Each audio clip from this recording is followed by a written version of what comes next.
ಕಾರ್ಯಕ್ರಮವನ್ನು ಮುಂದುವರಿಸಲು ಬರುತ್ತಿದ್ದಾರೆ ನಮ್ಮ ಶಾಲೆಯ ವಿದ್ಯಾರ್ಥಿಗಳಾದ ಶ್ರಾವಣಿ ಮತ್ತು Jeevan ಪಿಗಿ. Pawan and Vaidehi, thank you all for giving this opportunity. I am studying in first standard. ನನ್ನ ಹೆಸರು ಶ್ರಾವಣಿ. ನಾನು 3ನೇ ತರಗತಿಯಲ್ಲಿ ಓದುತ್ತಿದ್ದೇನೆ. ಈಗ ದಕ್ಷಿಣ ಭಾರತದ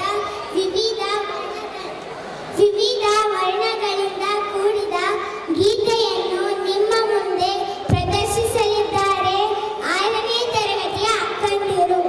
Unity in diversity is the beauty of our nation.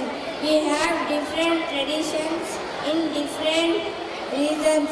South India's different colors are going to be shown through the dance by the class 6th sisters.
சிக்கி தவிக்கிது மால டம் டம் மஞ்சள டம் டம் மாத்து அடிக்க மங்கள டம் டம் ஓல டம் டம் ஒதுக்கு டம் டம் ஓங்கி தட்டிக்கும் புத்திக டம் டம் மால டம் டம் மஞ்சள டம் டம் மாத்து அடிக்க மங்கள டம் டம் ஓல டம் டம் ஒதுக்கு டம் டம் ஓங்கி தட்டிக்கும் புத்திக டம் டம்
ಕಾಣದಂತೆ ಮಾಯವಾದನು ನಮ್ಮ ಶಿವ ಕೈಲಾಸ ಸೇರಿಕೊಂಡನು ಕಾಣದಂತೆ ಮಾಯವಾದನು ನಮ್ಮ ಶಿವ ಕೈಲಾಸ ಸೇರಿಕೊಂಡನು ಕೊಡುವುದನ್ನು ಕೊಟ್ಟು ಬಿಡುವುದನ್ನು ಬಿಟ್ಟು ಕೊಡುವುದನ್ನು ಕೊಟ್ಟು ಬಿಡುವುದನ್ನು ಬಿಟ್ಟು ಕೈಯ ಕೊಟ್ಟು ಓಡಿ ಹೋದನು ಕಾಣದಂತೆ ಮಾಯವಾದನು ನಮ್ಮ ಶಿವ ಕೈಲಾಸ ಸೇರಿಕೊಂಡನು